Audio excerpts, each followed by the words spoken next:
अपना जीवन बदलने के लिए सही डिसीजंस लेने और उन पर कमिटेड रहने पर फोकस करें। तो दोस्तों, पिछली बार कब आपने अपनी लाइफ को बदलने के बारे में सोचा था? शायद वह नए साल की शाम थी और जब आपने स्मोकिंग छोड़ने का रेजोल्यूशन लिया, या फिर आप अपना वजन कम करना चाहते थे और नई डाइट को फॉलो करने को सीरियसली कंसिडर कर रहे थे। लेकिन क्या आप एक्चुअली में अपनी लाइफ में उन चेंजेस को ला पाए? तो दोस्तों, यदि आपने ऐसा नहीं किया है तो प्रॉब्लम यह थी कि आपने अपनी बदलने की इच्छा को कैसे तैयार किया था। मैं जंक फूड खाना रोकना चाहता हूं, या फिर मैं ज्यादा हेल्दियर डाइट लेना शुरू कर दूंगा। दोस्तों, अपने जीवन के बारे में कुछ भी बदलने के लिए आपको पहले एक क्लियर डिसीजन लेना होगा। इसके बाद इससे कोई फर्क नहीं पड़ता है कि आपको किन चैलेंजेस का सामना करना पड़े, आपको उस डिसीजन से स्टिक होना है। तो यह जरूरी है कि आप अपने एटीट्यूड को अडैप्ट करने के लिए तैयार रहें, क्योंकि जब भी आप कोई डिसीजन लेते हैं तो नो डाउट आप कई सारी रुकावटों को फेस करते हैं। हम इसको एक एग्जाम्पल से समझते हैं। होंडा कॉरपोरेशन के फाउंडर सोइचिरो होंडा का एग्जाम्पल लीजिए। उन्होंने स्कूल में पढ़ते हुए यह डिसाइड किया था कि वह ऑटोमोबाइल्स के लिए इफेक्टिव पिस्टन रिंग्स बनाना चाहते थे। इतिहास बताता है कि वह उस लक्ष्य में सफल रहे। फिर भी सफलता के रास्ते पर उन्होंने कई प्रॉब्लम्स का सामना किया जो उन्हें उनके ट्रैक में रोक सकती थी। For example, world war second के दौरान जापानी गवर्नमेंट ने होंडा को यह कंक्रीट यानी कि सीमेंट, बजरी एंड ऑल नहीं दी जो उन्हें उनकी प्रोडक्ट मैन्युफैक्चरिंग फैक्ट्रीज के निर्माण के लिए चाहिए थी। तो फिर होंडा ने इस बाधा को कैसे दूर किया? दोस्तों, होंडा ने हार नहीं मानी और उन्होंने एक सॉल्यूशन खोज निकाला। अपना कंक्रीट खुद बनाने का अपना खुद का तरीका इन्वेंट किया और इस तरीके से वह अपने एम्पायर का निर्माण शुरू करने के लिए केपेबल बने। तो दोस्तों, मेजर डिसीजंस पर कमिटेड रहना चैलेंजिंग हो सकता है, पर आप जितना अधिक ऐसे डिसीजंस लेते हैं तो ऐसे करके आपके लिए उतना ही आसान हो जाता है। इसलिए जब आप विफल होते हैं तो आप अपनी लाइफ में बदलाव करने की कोशिश करते हैं। तो इसलिए कभी भी विफल होने पर डिस्करेज मत होइए दोस्तों। इसके बजाय सोचिए कि आप फेलियर से क्या सीख सकते हैं। फॉर एग्जाम्पल, स्मोकर्स स्मोकिंग छोड़ने के अपने पहले अटेम्प्ट्स में शायद ही कभी सफल हो पाते हैं, लेकिन अगर वह इन फेलियर्स को अपने सिगरेट छोड़ने की ऑब्स्टेकल्स पर रिफ्लेक्ट करने की अपॉर्चुनिटी के रूप में देखें। फॉर एग्जाम्पल, अन्य स्मोकर्स के पास रहने से स्मोकिंग करने के टेम्पटेशंस और ज्यादा मजबूत हो जाते हैं दोस्तों। तो क्या स्मोकर इस पे रिफ्लेक्ट करते हैं और फ्यूचर में उन्हें स्मोकिंग से कैसे दूर रहना है, यानी कि उन जगहों से दूर रहकर ही वह स्मोकिंग से दूर रह सकते हैं जहां स्मोकर्स नहीं हैं। तो जब इंसान इन चीजों पर रिफ्लेक्ट करता है तभी वो समझ पाता है कि वो फेल क्यों हुआ और अब वो सक्सेस कैसे पाएगा। तभी वह अपने लक्ष्य को पूरा कर सकता है। पेन के साथ अनवांटेड आदतों को जोड़कर और खुशी के साथ डिजायर्ड आदतों को जोड़कर नई हैबिट्स बनाएं। आइए इसको डिटेल में समझते हैं। दोस्तों, हमने देखा है कि हमारे लक्ष्यों को पूरा करने के लिए और चेंज लाने के लिए हमें अपने डिसीजन से पूरी तरीके से कमिट होना चाहिए। लेकिन यहां तक कि बेस्ट इंटेंशंस के बावजूद भी हमारे एस्टैब्लिश बिहेवियर को बदलना कभी कभी एक्सट्रीमली डिफिकल्ट हो जाता है। लेकिन आखिर ऐसा क्यों होता है? क्योंकि हम जो कुछ भी करते हैं वह या तो प्लेजर प्राप्त करने या पेन को अवॉइड करने के लिए करते हैं। दोस्तों, एक बार जब आप खुद को इस डायनामिक के बारे में अवेयर करा लेते हैं तो आप इसे अपने एडवांटेज में यूज करना शुरू कर सकते हैं। इसलिए यदि आप किसी पर्टिकुलर हैबिट को तोड़ना चाहते हैं तो ऐसा करने का एक इफेक्टिव मेथड उस बिहेवियर को दर्द के साथ जोड़ना है। आइए इसको एग्जाम्पल के साथ समझते हैं। मान लीजिए कि आप चॉकलेट खाना रोकना चाहते हैं। उस लक्ष्य को पूरा करने का एक तरीका होगा कि चॉकलेट को मानसिक पीड़ा से जोड़ना जरूरी है दोस्तों। फॉर इंस्टेंस, आप एक रूल डिसाइड कर सकते हैं कि आप जब भी चॉकलेट खाते हैं तो आप वो गाना गाते हैं जिसे आप बिल्कुल भी पसंद नहीं करते, जिस गाने से आप घृणा करते हैं। ये एक सिंपल सा एग्जाम्पल है दोस्तों। जब आप ऐसा करेंगे तो जल्द ही आपका माइंड चॉकलेट खाने के एक्ट को उस गीत को गाने की अनकंफर्टेबल फीलिंग से जोड़ लेगा। लेकिन याद रखें, आपको अपने डिसीजन के लिए कमिट होना जरूरी है। इसलिए जब आप डिनर पार्टी में भी चॉकलेट केक खा रहे हैं तो आपको लाउड गाना गाना अनिवार्य है। हालांकि ये इंश्योर करने के लिए कि आप अपने बिहेवियर को लॉन्ग टर्म में बदल लेंगे, तो ये इंपॉर्टेंट है कि आप एक नई और ज्यादा डिजायरेबल हैबिट को बनाएं जो आपको पुरानी हैबिट के इक्वल अमाउंट में प्लेजर देती हो। फॉर एग्जाम्पल, आपको चॉकलेट को सफलतापूर्वक अपने डाइट से बाहर निकालने के लिए एक ऑल्टरनेटिव हैबिट बनानी होगी जो आपको उस स्निकर्स बार को खाने के बराबर का मजा दे। यह एक हेल्दियर ट्रीट हो सकती है, जैसे कि आप अपना फेवरेट फ्रूट खा सकते हैं, या आप एक नई एक्टिविटी शुरू कर सकते हैं, जैसे एक नया स्पोर्ट्स खेलना। दोस्तों, आप कोई बड़ी चीज को इमेजिन करके भी अपनी बैड हैबिट्स को छोड़ने के लिए खुद को मोटिवेट कर सकते हैं। फॉर एग्जाम्पल, ऐसे इमेजिन करिए कि कैसे चॉकलेट को गिव अप करने के बाद आप जल्द ही अपनी पुरानी जीन्स को फिर से पहन पा रहे हैं, क्योंकि आपकी टमी इतनी बड़ी हो गई थी कि आप अपनी पुरानी जीन्स नहीं पहन पा रहे थे। तो अब कितनी आसानी से आप अपनी पुरानी जीन्स पहन लेते हैं, क्योंकि आप पतले हो चुके हैं, आपने चॉकलेट खाना छोड़ जो दिया है। तो दोस्तों, इस टेक्निक ने लोगों की काफी मुश्किल आदतों को तोड़ने में मदद करने के लिए एक रिकॉर्ड बनाया है। हेल्दी लोगों के साथ अनहेल्दी बिहेवियर्स को बदलने की इफेक्टिवनेस पर की गई एक स्टडी में रिसर्चर्स ने ड्रग एडिक्ट्स के रिहैबिलिटेशन को एग्जामिन किया। उन्होंने पाया कि वापस अपने एडिक्शन में फंसने के बहुत कम पॉसिबिलिटीज हो गई, जो इक्वल प्लेजर देने वाली एक ऑल्टरनेटिव हेल्दियर गुड हैबिट को धीरे धीरे अपनी लाइफ में ला रहे थे, जैसे कि एक न्यू रिलेशनशिप पे एंटर करना या एक नई हॉबी शुरू करना। ये बहुत अच्छा मेथड है दोस्तों, अपनी जिंदगी में लगाइए और डिफरेंस देखिए। आप जो हैं उसे बदलने के लिए अपने बिलीव्स को बदल दे। आइए इसको डिटेल में समझते हैं। दोस्तों, दो लोगों की कल्पना कीजिए जो अभी 60 साल के हो गए हैं। उनमें से एक सोच सकता है कि उसका जीवन खत्म हो रहा है, अब उसकी जिंदगी के बेस्ट ईयर्स खत्म हो गए हैं, लेकिन दूसरा पर्सन अभी भी अपनी जिंदगी के बचे हुए एक्सपीरियंसेस के लिए रोमांचित हो सकता है। तो आप सोचिए दोस्तों कि इस नजरिए में इतनी स्ट्राइकिंग डिफरेंस किस कारण से हो सकती है। समझिएगा दोस्तों, जिस तरीके से हम खुद को और दुनिया को देखते हैं वह हमारे बिलीव्स के थ्रू शेप किया जाता है।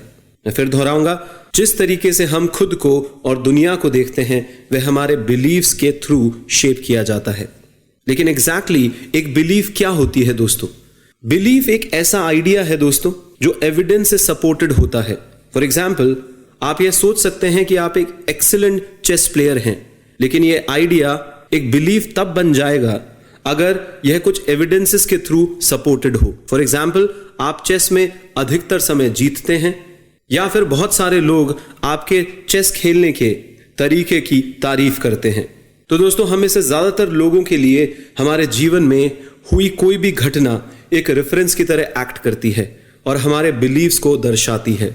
अनफॉर्चुनेटली इसका मतलब यह भी है कि जब भी कुछ बुरा होता है, फॉर एग्जाम्पल आप किसी नजदीकी रिश्तेदार को खो देते हैं, तब बहुत से लोग इस बिलीफ को कि लाइफ बुरी है को और सपोर्ट देते हैं और कंफर्म अपने दिमाग में उतार लेते हैं कि सच में लाइफ बुरी है। लेकिन हमें इस तरीके से सोचने की जरूरत नहीं है दोस्तों।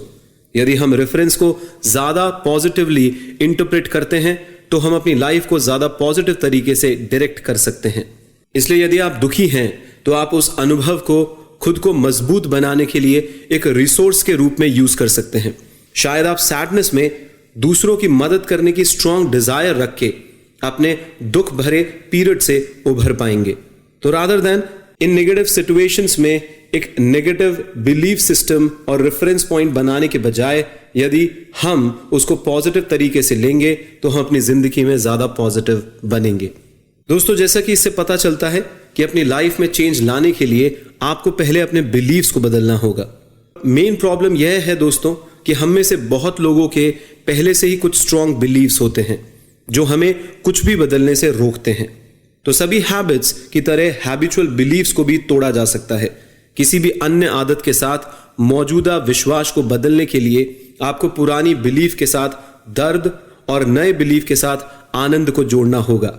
इसे पूरा करने का एक आसान तरीका एक रोल मॉडल को ढूंढना है जो पहले अपने बिलीव्स को बदलने में सफल रहा है।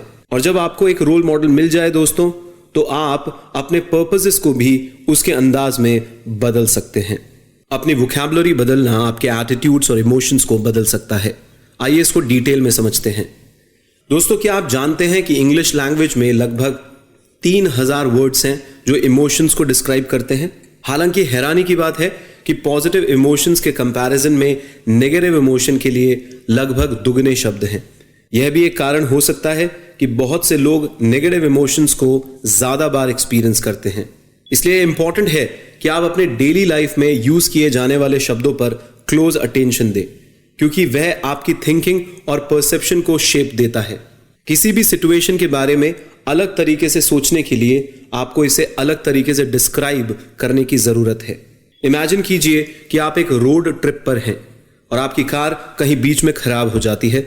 इस सिचुएशन में नॉर्मली आप खुद को गुस्सा होने दे सकते हैं और कंप्लेन कर सकते हैं कि यह कितना परेशान करने वाला मोमेंट है और आप इसके कारण कितना गुस्सा फील करते हैं। लेकिन आप ऐसा भी कह सकते हैं दोस्तों कि यह इनकन्वीनियंट है और बातों को एग्जैजरेट करने से बच सकते हैं, यानी बातों को बढ़ा चढ़ा के बताने से बच सकते हैं। तो दोस्तों, ज्यादातर न्यूट्रल वर्ड्स यूज करने से जिस सिचुएशन को आप फ्रस्ट्रेटिंग एक्सपीरियंस कह रहे थे उसमें आप ज्यादा नेगेटिव इमोशनल स्टेट्स में एंटर करने से बच सकते हैं।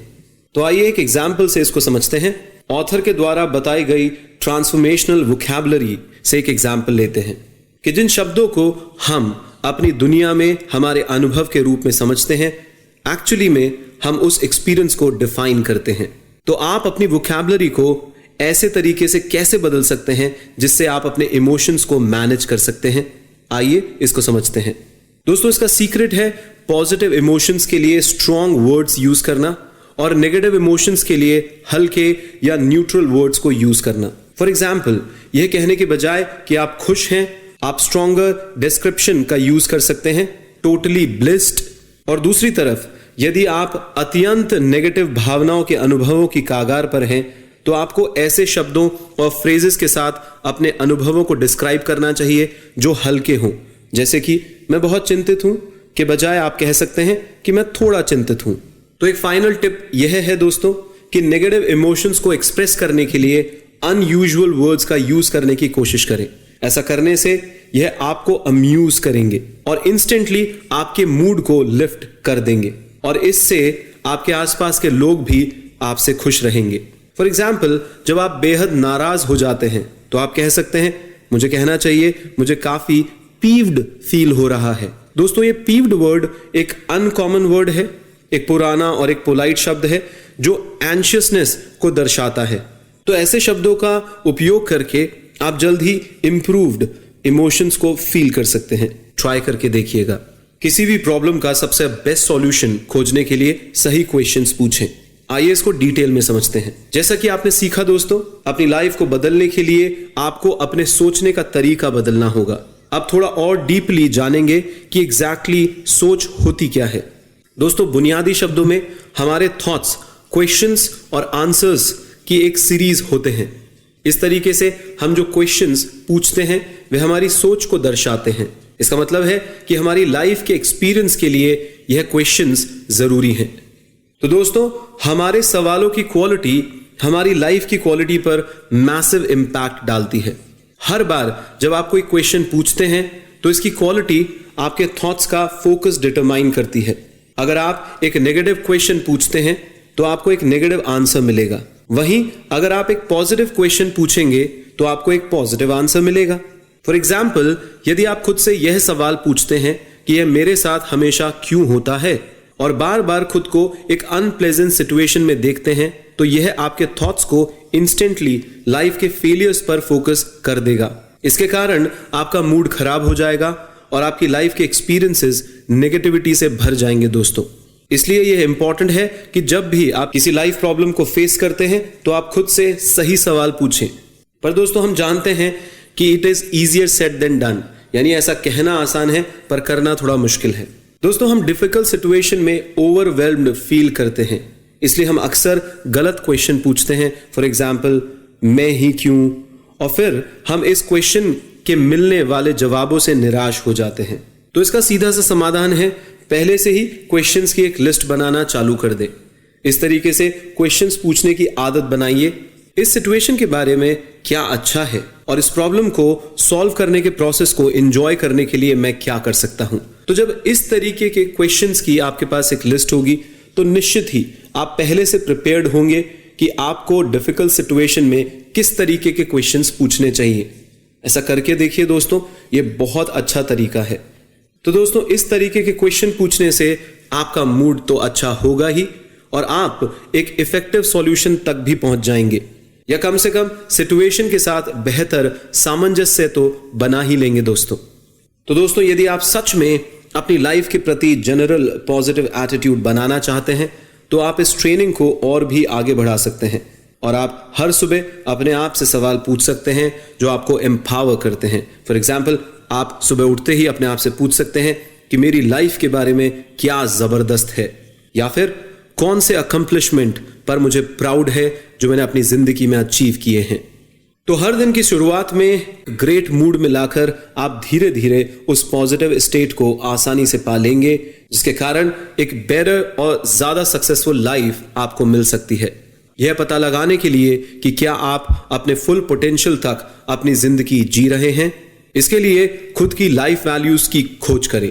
आइए इसको डिटेल में समझते हैं। दोस्तों, क्या आप विश्वास के साथ कह सकते हैं कि आपकी लाइफ के लिए सबसे इंपॉर्टेंट क्या है? क्या वह प्यार है या आपकी हेल्थ है?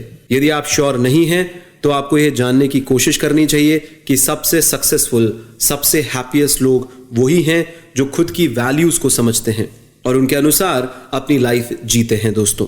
इसलिए यदि आप अपनी लाइफ में फुलफिल्ड फील नहीं करते हैं, लेकिन आपको ठीक से पता नहीं है कि ऐसा क्यों है, तो यह हो सकता है कि आप अपने बिलीव्स के अनुसार नहीं जी रहे हैं। तो इमेजिन कीजिए कि आपको एक अलग देश में एक एक्साइटिंग जॉब ऑफर की जाती है। उस ऑफर को एक्सेप्ट करने का मतलब है कि आपको अपनी लाइफ को समेट कर और अपनी फैमिली को हजारों मील की दूरी पर ले जाना होगा। क्या आप यह करने के लिए तैयार हैं दोस्तों? तो यदि आप ऐसा अभी डिसाइड नहीं कर सकते हैं तो इसका कारण है कि आप अपने वैल्यूज को लेकर अनसर्टेन हैं। तो इस पर्टिकुलर केस में डिसीजन लेने के लिए जो आपको खुशी देगा वह है कि आपको सबसे पहले यह पता लगाना होगा कि पर्सनल ग्रोथ आपके लिए फाइनेंशियल सिक्योरिटी के कंपैरिजन में ज्यादा इंपॉर्टेंट है या नहीं है। तो दोस्तों, प्रायोरिटी बेसिस पर अपनी सबसे इंपॉर्टेंट वैल्यूज को रिफ्लेक्ट करने और लिस्ट बनाने के लिए समय निकालें और उन वैल्यूज को शामिल करने के लिए अपने रीजंस को इलैबोरेट करें। इस लिस्ट को बनाते समय आप देख सकते हैं कि करंटली आपके थ्रू बनाए गए वैल्यूज में से कुछ आपके लक्ष्यों को पूरा करने के लिए वेल सूटेड नहीं है।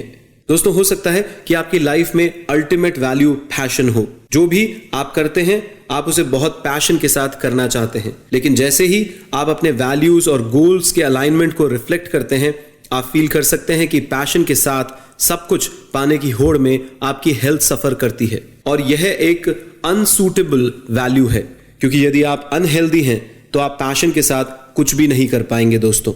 तो इसका सॉल्यूशन बहुत सिंपल है कि आप अपने वैल्यूज को बदल दीजिए। आप ये डिसाइड कर सकते हैं कि अब से आपको अपने पैशन पर अपनी हेल्थ को प्रायोरिटी देनी है।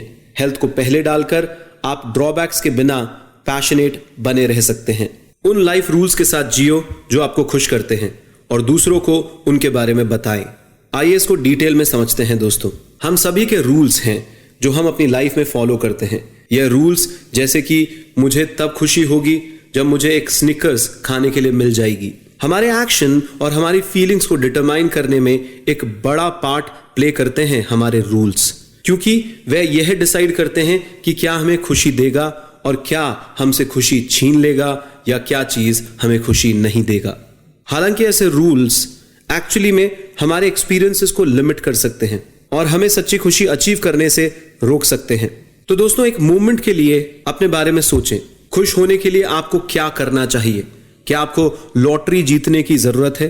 क्या आप चाहते हैं कि आपके फ्रेंड्स आपको अप्रिशिएट करें? हालांकि दोस्तों, आप सही हो सकते हैं कि ऐसी चीजें आपके लिए खुशी लाएगी, पर आपको नहीं लगता कि ये चीजें आपके कंट्रोल से बाहर है दोस्तों। लॉटरी जीते ना जीते ये आपके हाथ में कैसे है? कोई दूसरा इंसान आपको अप्रिशिएट करे ना करे ये आपके हाथ में कहां है दोस्तों? तो ये तो टोटली आपके कंट्रोल से बाहर है। तो इसलिए इस प्रकार के रूल्स को एस्टैब्लिश करना आपको परेशानी या दुख में ला सकता है। तो ऐसे रूल्स एस्टैब्लिश करिए जिन्हें आप कंट्रोल कर सकते हैं, ना कि दूसरे। फॉर एग्जाम्पल्स, ऐसे रूल्स आपको फायदा नहीं पहुंचाएंगे जब आप ये कहेंगे कि मुझे केवल तभी अच्छा लगेगा जब कोई मुझे मेरे काम पर कॉन्ग्रेचुलेट करता है। पर इसकी जगह आप ऐसे रूल एम्प्लॉय करने की कोशिश करें जो आपकी खुशी को पर्सनल गोल्स के अचीवमेंट पर डिपेंड करा दे, ना कि उस अचीवमेंट के बाद एक कॉन्ग्रेचुलेशन मैसेज या किसी की तारीफ के साथ इसको कनेक्ट करें। तो दोस्तों, ये देखा जा रहा है कि हमारे बहुत सारे रूल्स दूसरे लोगों के एक्शन पर डिपेंड हो जाते हैं। जब दूसरे लोग ऐसे तरीकों से काम करते हैं जो हमारे रूल्स के अकॉर्डिंग फिट नहीं होते हैं, तो हम अपनी जिंदगी में फ्रस्ट्रेटेड हो जाते हैं, अपसेट हो सकते हैं। तो रियलिटी में आज से ऑब्जर्व करना चालू करिए दोस्तों, और ये पता लगाइए कि यदि आप किसी से अपसेट होते हैं तो ऐसा इसलिए है क्योंकि वह पर्सन आपके रूल्स को अनकॉन्शियसली चैलेंज दे रहा है। लेकिन आप एक्सपेक्ट नहीं कर सकते कि आपके पर्सनल रूल्स दूसरे लोगों के समान हो। इसलिए यदि आप एक हैप्पी एग्जिस्टेंस चाहते हैं, आप खुश रहना चाहते हैं, तो ये बहुत इंपॉर्टेंट है कि आप अपने रूल्स को कम्युनिकेट करें और इंश्योर करें कि दूसरे को पता लगे कि आपके लिए क्या इंपॉर्टेंट है। मान लीजिए कि जिस पर्सन को आप अपना सबसे क्लोजेस्ट फ्रेंड मानते हैं, वह आपको कभी भी कॉल नहीं करता है, क्योंकि आप मानते हैं, क्योंकि आपने अपने दिमाग में एक रूल बना रखा है कि क्लोज फ्रेंड्स को रेगुलरली एक दूसरे को कॉल करना चाहिए। तो आपको लगता है कि वह अब आपका क्लोज फ्रेंड नहीं है, इसी की वजह से वो आपको कॉल नहीं कर रहा है। हालांकि आपके दोस्त की फ्रेंडशिप के बारे में एक अलग सोच, एक अलग ओपिनियन हो सकती है। फॉर एग्जाम्पल, हो सकता है आपका दोस्त ऐसा सोचता हो कि मुसीबत के समय एक दोस्त की मदद करना कहीं ज्यादा इंपॉर्टेंट है कि हम हर वीक फोन पर बात करें। तो इस केस में आपके दोस्त के रूल्स आपके रूल से अलग हैं, और जब आप अपने रूल से अपने दोस्त के बिहेवियर को कंपेयर करते हैं तो आप निराश होते हैं, आपकी खुशियां उजड़ जाती हैं। तो इस केस के अंदर अगर आप फ्रेंडशिप को बनाए रखना चाहते हैं तो अपने रूल्स को अपने फ्रेंड्स को कम्युनिकेट जरूर करें। आप उसको समझा भी सकते हैं कि भैया आपको किन चीजों से परेशानी होती है अपने दोस्त से, और उस बेसिस पर आप दोनों अपने रिलेशनशिप के लिए एक ज्यादा सॉलिड फाउंडेशन एस्टैब्लिश कर सकते हैं। दोस्तों, यह समझकर कि आपके इमोशंस के पीछे क्या है, आप उन पर कंट्रोल गेन कर सकते हैं। आइए इसको डिटेल में समझते हैं। दोस्तों, हमने देखा है कि अपने रूल्स के बारे में कम स्ट्रिंजेंट यानी कठोर होने से आप यह डिसाइड कर सकते हैं कि आपको क्या खुश करेगा। लेकिन यह केवल खुशी ही नहीं देता, बल्कि आप रियलिटी में इमोशंस की एंटायर रेंज चूज कर सकते हैं कि आप किस तरीके के इमोशंस अपने अंदर महसूस करेंगे। लेकिन उस कंट्रोल को गेन करने के लिए दोस्तों, हमें पहले हमारे ट्रू इमोशंस को आइडेंटिफाई करने की जरूरत है। यूजुअली हम इजीली हमारे नेगेटिव इमोशन से ओवरवेल्म्ड हो जाते हैं, क्योंकि हम उन्हें जनरलाइज मानते हैं और उन्हें सही ढंग से आइडेंटिफाई करने में फेल हो जाते हैं। फॉर एग्जाम्पल, आप किसी चीज के बारे में एंग्री फील कर रहे हैं, लेकिन यदि आप अपने इमोशनल पेन के असली कारण पर नजर डालते हैं तो आप फील कर सकते हैं कि उस एंगर के पीछे कुछ और वजह है। शायद वो थकावट हो सकती है। तो दोस्तों, जैसे ही आप इस कॉज को पहचानते हैं, आप ट्रांसफॉर्मेशनल वोकैबुलरी का यूज कर सकते हैं, यानी कि इमोशंस को अलग अलग ढंग से डिस्क्राइब करके आप अपने इमोशंस को इन्फ्लुएंस कर सकते हैं। और यह भी कह सकते हैं कि मुझे थोड़ा धुंधला यानी ड्रूपी सा लग रहा है। यह आपके थ्रू फील किए गए किसी भी नेगेटिविटी को कम करेगा दोस्तों, और आपके इमोशंस को आसानी से कंट्रोल कर देगा। तो ऐसा करना यह इंश्योर करने के लिए भी इंपॉर्टेंट है कि आप अपने नेगेटिव इमोशंस को नेगेटिव तरीके से नहीं देखें। दोस्तों, सभी इमोशंस आपको अपनी लाइफ में पॉजिटिव चेंज करने में हेल्प कर सकते हैं, क्योंकि इमोशंस यह इंडिकेट करते हैं कि आपकी लाइफ में कुछ सही नहीं चल रहा है। आपको अपनी डिफिकल्टीज को एग्जामिन करके असली कारण जानने के लिए प्रॉम्प्ट रहना चाहिए। केवल उस कॉज को पहचान कर आप अपनी लाइफ को चेंज करना शुरू कर सकते हैं। लेकिन किसी पर्टिकुलर इमोशन का कॉज समझना सिर्फ पहला स्टेप है दोस्तों। अगला स्टेप एक बड़ा चैलेंज है, ध्यान से समझिएगा। आपको इमोशंस से डील करने और जो कुछ भी हो रहा है उसको बदलने के लिए एक्शन लेना बहुत जरूरी है। इसलिए अगर आपने अकेलेपन के अपने अनहैप्पी इमोशन को सक्सेसफुली आइडेंटिफाई कर लिया है, तो आप उन रीजंस को सर्च करना शुरू कर सकते हैं जिनसे आप लोनली फील करते हैं। फॉर एग्जाम्पल, यह हो सकता है कि आपने हाल ही में अपने किसी भी फ्रेंड के साथ मुलाकात नहीं की है। अगर ऐसा केस है तो सॉल्यूशन क्लियर है दोस्तों, एक्शन लें और उन्हें बुलाएं। तो कभी कभी हालांकि आपको लगता है कि आप एक पर्टिकुलर इमोशन से डील नहीं कर सकते हैं। जब ऐसा होता है तो उस समय को याद करने की कोशिश करें जब आपने सक्सेसफुली इस तरीके के इमोशन के साथ डील किया था। ऐसा करने से आपको डिफिकल्ट फीलिंग्स को हैंडल करने की आपकी एबिलिटी में कॉन्फिडेंस मिलेगा, क्योंकि अगर आप इसे एक बार में डील करने में सफल रहे हैं तो आप निश्चित रूप से इसे फिर से कर सकते हैं। दोस्तों, एज अ पर्सन आप क्या गेन कर सकते हैं यह जानने के लिए सोसाइटी में कंट्रीब्यूट करें। अब तक हमने डिस्कस किया कि कैसे आप अपनी लाइफ पर कंट्रोल रख सकते हैं और सक्सेस को अचीव कर सकते हैं, हैप्पीनेस को सर्च कर सकते हैं। पर इस पॉइंट पर हालांकि आप सोच सकते हैं कि भले ही आप अपनी इंडिविजुअल लाइफ में कोई भी बदलाव कर लें, लेकिन इससे आप सोसाइटी में कुछ भी बदलने की पावर को नहीं पा सकते। फॉर्चुनेटली मामला यह नहीं है दोस्तों। यहां तक कि अपने खुद की लाइफ में किए गए छोटे डिसीजन से भी आप अपनी जिंदगी से एक मेजर सोशल इन्फ्लुएंस ला सकते हैं। हालांकि ज्यादातर लोगों का मानना है कि इतने बड़े पैमाने पर बदलाव लाने के लिए आप ज्यादा इन्फ्लुएंशियल नहीं हैं और इसलिए ऐसा करने की कोशिश आप नहीं कर सकते क्योंकि आप इतने कैपेबल नहीं हैं। पर सच्चाई तो यह है दोस्तों कि जो डिसीजंस आपके खुद की लाइफ को बदलने के लिए की हैं वे सोसाइटी को ट्रांसफॉर्म करने में भी इंपॉर्टेंट है। फॉर एग्जाम्पल, एक ट्रिवियल लाइफ डिसीजन की तरह लगने वाली चीजें जैसे रात के खाने में आपको क्या खाना चाहिए। मान ले कि आपने चूज किया है कि पर्सनल हेल्थ रीजन से आपको अपनी डाइट से बीफ को हटा लेना चाहिए। हालांकि यह प्रतीत हो सकता है कि यह चेंज केवल आपको बेनिफिट देगा, पर फैक्ट तो यह है दोस्तों कि बीफ खाने से खुद को रोकने से बड़े पैमाने पर आप एक डिफरेंस पैदा कर सकते हैं। आइए इसको समझते हैं।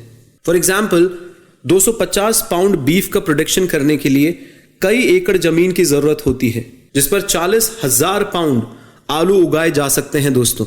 दूसरे शब्दों में, हम वर्तमान में कैटल को पालने के लिए यूज की जाने वाली जमीन से अधिक यूज ले सकते हैं। इस प्रकार वाइड स्प्रेड हंगर की प्रॉब्लम को बहुत कम किया जा सकता है। तो दोस्तों, बीफ में कटौती करने का आपका डिसीजन उस प्रोडक्ट की डिमांड में कमी में कंट्रीब्यूट करता है और इस तरीके से बेटर पर्पसेस के लिए उस लैंड की यूज की पॉसिबिलिटी भी बढ़ा सकता है। तो आइए एक और तरीका समझते हैं जिससे आप पॉजिटिव सोशल चेंज ला सकते हैं।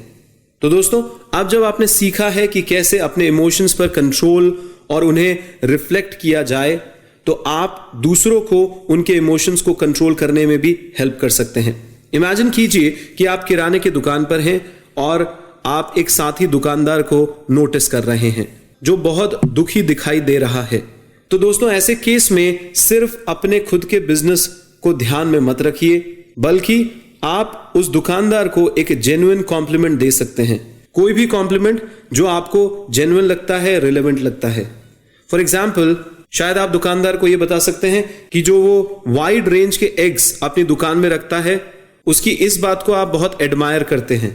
तो ऐसे जेन्युइन कॉम्प्लीमेंट देके आप एक सोशल इंपैक्ट ला सकते हैं दोस्तों।